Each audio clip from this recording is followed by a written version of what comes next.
أعوذ بالله من الشيطان الرجيم. بسم الله الرحمن الرحيم. الحمد لله رب العالمين، وصلوات ربي وسلامه على نبينا وحبيبنا محمد صلى الله عليه وسلم وعلى آله وأصحابه أجمعين. سبحانك اللهم لا علم لنا إلا ما علمتنا إنك أنت العليم الحكيم. علمنا ما ينفعنا وانفعنا بما علمتنا وزدنا علما، واجعلنا من الذين يستمعون القول فيتبعون أحسنه. أما بعد، أحباب الكرام، السلام عليكم ورحمة الله وبركاته. Mes chers frères et mes chères sœurs, pour ne pas rater la nuit des destins, il faut suivre les recommandations du prophète sallallahu alayhi wa sallam. Les manières qui cherchaient le prophète sallallahu alayhi wa sallam cette nuit bénie, dont nous aussi, on essaie de chercher comme le prophète sallallahu alayhi wa sallam. Si on dit la nuit des destins, Laylatul Qadr, c'est une nuit bénie. C'est une nuit pas comme les autres nuits. C'est le Seigneur même subhanahu wa ta'ala nous a dit dans le Coran, Suratul Qadr. Cette sourate, la majorité des musulmans connaissent parfaitement cette sourate. Car c'est une petite sourate, mais l'intérieur, quand je dis une petite sourate, oui, il y a des petites sourates dans le Coran par rapport au nombre de versets. Mais si on regarde par rapport à ce qu'il y a là-dedans, c'est immense. Les sourates qui te trouvent 3 versets ou 4 versets, mais l'explication c'est Masha'Allah. Suratul Qadr, on dit les destins. La nuit des destins, donc ça vient de destin. Cette sourate, il nous explique aussi, comme il a dit le prophète sallallahu alayhi wa sallam. Déjà, on va essayer de voir l'importance de cette nuit bénie. Pour ne pas rater, qu'est-ce qu'il faut faire? Première chose, on regarde les recommandations du prophète sallallahu alayhi wa sallam, surtout les hadiths du prophète sallallahu alayhi wa sallam. On a un hadith du prophète sallallahu alayhi wa sallam. Lorsque le prophète sallallahu alayhi wa sallam nous dit, c'est un hadith de Abu Hurairah fi Sahihini, Man qama laylatal qadri imanan wa ihtisaba غفر له ما تقدم من ذنبه أو كما قال عليه السلام. Ces hadiths, vous savez, c'est la 3e fois qu'on répète ces hadiths, mais sauf que c'est différent. Man sama ramadan iman wa ihtisaba ghufira lahu ma taqaddama min dhanbi. Man qama ramadan iman wa ihtisaba ghufira lahu ma taqaddama min dhanbi. Et celui-là, man qama laylatal qadr. C'est précisément pour la nuit des destins. Quiconque veille la nuit des destins avec la foi, et la personne ici qui la récompense, il compte ses récompenses au niveau d'Allah subhanahu wa ta'ala, le Seigneur il lui pardonne tous les péchés passés. Alors on demande qu'Allah pardonne nos péchés, qui nous facilite à la fin de Ramadan qu'on a 0 péché. Allah il est capable de ça subhanahu wa ta'ala, car c'est lui le pardonneur. Mes chers frères, mes chères sœurs, en écoutant ces hadiths et en même temps en regardant dans le verset d'Allah subhanahu wa ta'ala, dans cette sourate, lorsque Allah dit subhanahu wa ta'ala, Inna anzalnahu fi laylatil qadr, wa ma adraka ma laylatul qadr, laylatul qadr khayrun min alfi shahr. L'importance, ça suffit de regarder ces versets. Le Seigneur dit, la nuit des destins. Alors, une nuit meilleure que 1000 mois. C'est comme ça le Seigneur nous l'a dit, subhanahu wa ta'ala. Ce n'est pas équivalent. On ne dit pas que cette nuit, c'est équivalent de 1000 mois. Non. Allah il a dit, khayrun min alfi shahr. C'est mieux. C'est même pas comparable. C'est pour ça les savants, ils ont donné des explications en regardant plus de 83 années et 4 mois d'adoration. 83 années plus 4 mois d'adoration. 7 nuits seulement. Et ça, quand même, mes chers frères, mes chères sœurs, ce n'est pas négligeable. Ces nuits, comme Allah a dit après, subhanahu wa ta'ala, tanazzalul mala'ikat. Les anges descendent sur la terre en cette nuit. C'est pour cela que le prophète sallallahu alayhi wa sallam nous a dit que les anges, ils sont plus nombreux sur la terre que le nombre de cailloux sur la terre. C'est une nuit bénie. C'est une nuit, Shaitan, il ne peut pas être là déjà la nuit. Pendant le Ramadan, ils sont emprisonnés comme on a déjà passé. Et encore en plus, la nuit des destins. Et cette nuit, lorsqu'Allah il a dit, fi bidayat surat al-Dukhan, lorsqu'Allah il a dit, Hamim wal kitab al-mubin, Inna anzalnahu fi laylatin mubaraka, inna kunna mundirin. Après Allah dit, subhanahu wa ta'ala, fiha yufraqu kullu amri hakim. La nuit des destins, si on dit la nuit des destins, tout sera destiné cette nuit. Comme Allah il a dit, subhanahu wa ta'ala. C'est cela, surat al-Qadr. On dit le destin. Alors, tout sera destiné à cette nuit. Les gens qui vont naître, les gens qui vont mourir, les gens qui vont être riches ou je ne sais pas quoi, etc., etc. Tout sera décidé dans cette nuit bénie d'Allah subhanahu wa ta'ala. C'est pour cela, mes chers frères, mes chères sœurs, on ne doit pas rater cette nuit. Alors, qu'est-ce qu'il faut faire? Le prophète sallallahu alayhi wa sallam, on a un hadith authentique de lui, que la paix et la bénédiction d'Allah subhanahu wa ta'ala soit sur lui. C'est un hadith de Aïcha radhiyallahu anha, la mère des croyantes, ainsi que dans ces hadiths, on la trouve dans Sahihaini, Bukhari ainsi que Muslim. Le prophète sallallahu alayhi wa sallam nous dit de chercher la nuit des destins. Il nous a bien expliqué sallallahu alayhi wa sallam de chercher la nuit des destins quand fil witr, dans les nuits impaires min al-ashr al-awakhir min Ramadan. Taharraw laylat al-qadri في الوتر من العشر الأواخر من رمضان أو كما قال صلى الله عليه وسلم. Dans ces hadiths, vraiment, il y a des explications claires là-dedans. Il nous a dit de chercher, où le prophète a dit, il nous a dit, sallallahu alayhi wa sallam, chercher la nuit des destins dans les nuits impaires des dernières nuits du mois de Ramadan. Ça, quand même, c'est clair.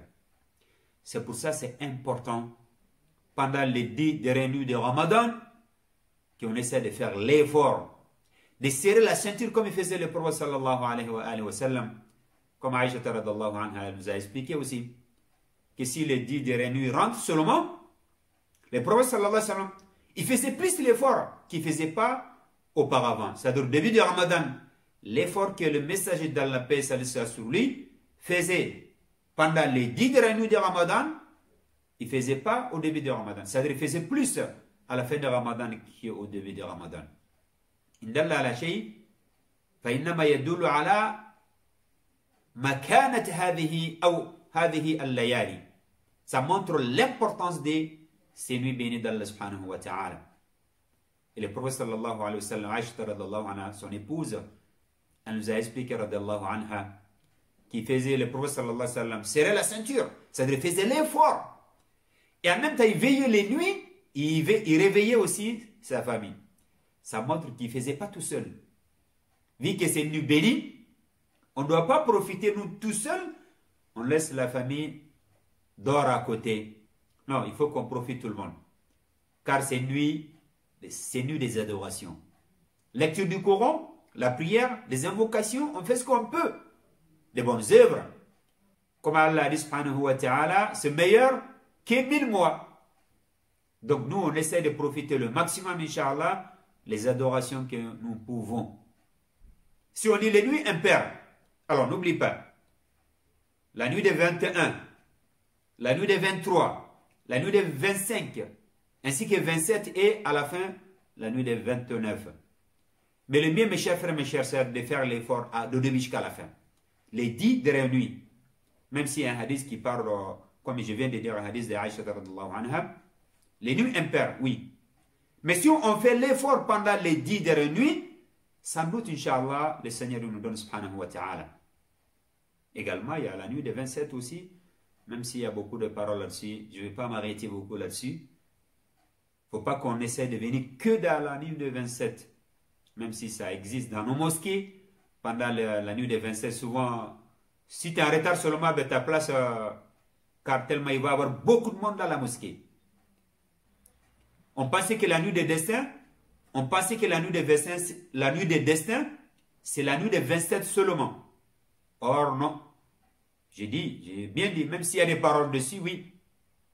Même s'il y en a, ils ont calculé le début de cette surah al-Qadr et de venir jusqu'à lorsqu'Allah est salamun hiya, en comptant ces lettres qu'on tombe le 27, ça c'est autre chose.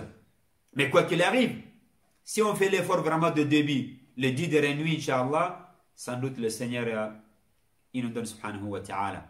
On demande qu'Allah nous pardonne, qu'il nous facilite surtout d'accueillir, surtout d'œuvrer pour obtenir cette nuit bénie d'Allah subhanahu wa ta'ala. Car nous, la communauté du prophète sallallahu alayhi wa sallam, on n'a pas l'âge vraiment comme les autres aussi. Les autres quand même, alhamdulillah, on regarde Nuh alayhi salam, dans Surah Al-Ankabut, lorsqu'Allah nous a dit subhanahu wa ta'ala, ça c'est le moment qu'il est resté, il appelle les gens vers la religion d'Allah subhanahu wa ta'ala. فَلَبِسَ فِيهِمْ أَلْفَ سَنَةٍ إِلَّا 50 عَامًا. 950 ans, il appelle vers Allah subhanahu wa ta'ala. Il a dit 1000 ans, excepté 50. C'est comme 950 ans, il appelle les gens vers la religion d'Allah subhanahu wa ta'ala.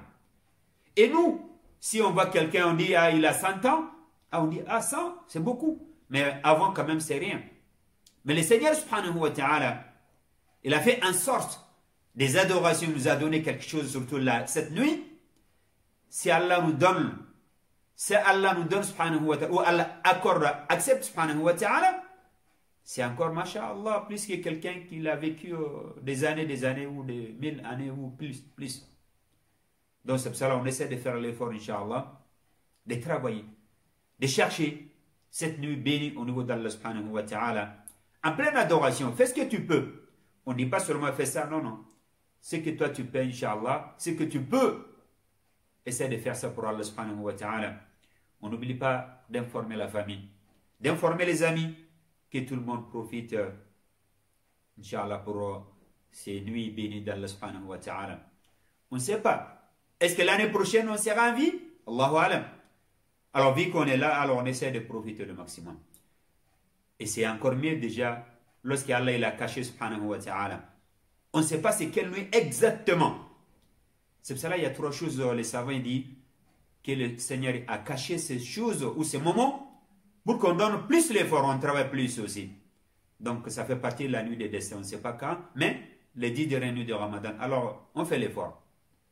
Également le meilleur nom d'Allah subhanahu wa ta'ala, que si on appelle, directement le Seigneur il nous répond subhanahu wa ta'ala. Ismullah al-Azam. Ça on ne sait pas. Même s'il y a des paroles, par exemple, Al-Hayyul Qayyum. Même il y a des savants qui disent oui, ça fait partie des meilleurs noms d'Allah. Car dans le Coran, ça, Al-Hayyul Qayyum, il était cité 3 fois dans le Coran. Dans Surah Al-Baqarah, dans le meilleur verset, Ayat al-Kursi, ainsi que début de Surah Al-Imran et dans Surah Al-Taha aussi. Allah nous a dit ça, subhanahu wa ta'ala. Alors, mais est-ce que c'est ça? Allahu alam. Et en même temps, le troisième, les jours de vendredi. Le prophète sallallahu alayhi wa sallam nous a dit, il y a un moment précis dans la journée. Quiconque tombe en ce moment, t'appelle Allah, tu demandes à Allah subhanahu wa ta'ala, le Seigneur te répond directement. Alors c'est quand? Allahu alam. Même si les savants, ils ont donné des explications, mais est-ce que c'est tel moment précisément? Allahu alam. Mais si on fait l'effort, sans doute on tombe en ce moment. Donc ces 3 choses, on n'oublie pas. La nuit des destins, c'est important, le fait que c'est pas précisé. Pour que nous, on fait plus l'effort. Le meilleur moment d'Allah subhanahu wa ta'ala, ainsi que dans la journée, le meilleur moment pour qu'Allah y réponde subhanahu wa ta'ala. Parce que Allah, le prophète a dit quand même, si on demande à Allah de bien, le Seigneur y répond subhanahu wa ta'ala. Mes chers frères, mes chères sœurs, l'important de cette nuit bénie d'Allah subhanahu wa ta'ala, vraiment, il y en a beaucoup. Lorsqu'Allah dit, les anges ils descendent ainsi que Jibril, tanazzalul malaikatu warruhu fiha. Jibril, il fait partie des anges. Mais il a dit encore warruhu fiha. Ça nous montre l'importance de Jibril alayhi salatu wa salam. Et je termine par le dua qu'il faut. On peut faire le dua, on profite de tous les doigts. Mais sauf que la mère des croyantes, Aïcha radallahu anha, Allah dit rawahu Tirmizi, il y a d'autres, on trouve dans d'autres hadiths aussi.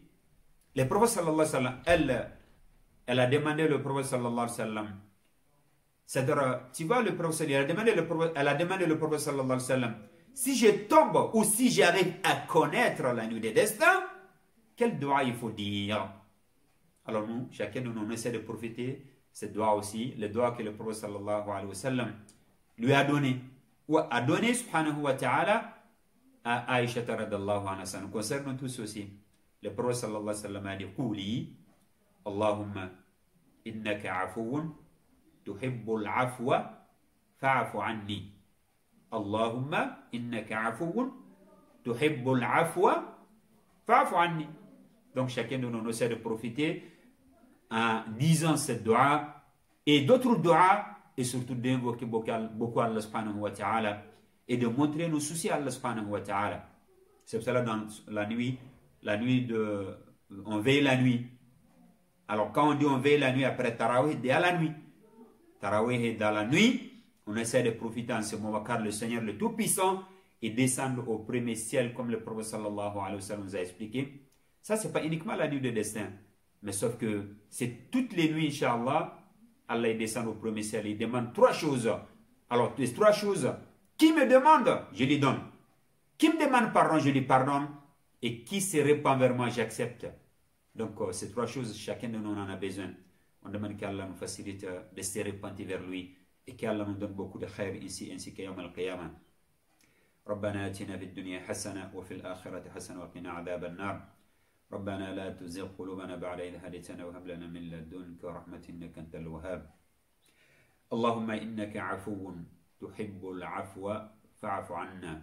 اللهم إنك عفو تحب العفو فاعف عنا. اللهم إنك عفو تحب العفو فاعف عنا. اللهم صل على محمد وعلى آل محمد كما صليت على إبراهيم وعلى آل إبراهيم إنك حميد مجيد. اللهم بارك على محمد وعلى آل محمد كما باركت على إبراهيم وعلى آل إبراهيم إنك حميد مجيد. سبحانك اللهم وبحمدك نشهد أن لا إله إلا أنت نستغفرك ونتوب إليك. وآخر دعوانا أن الحمد لله رب العالمين والسلام عليكم ورحمة الله وبركاته.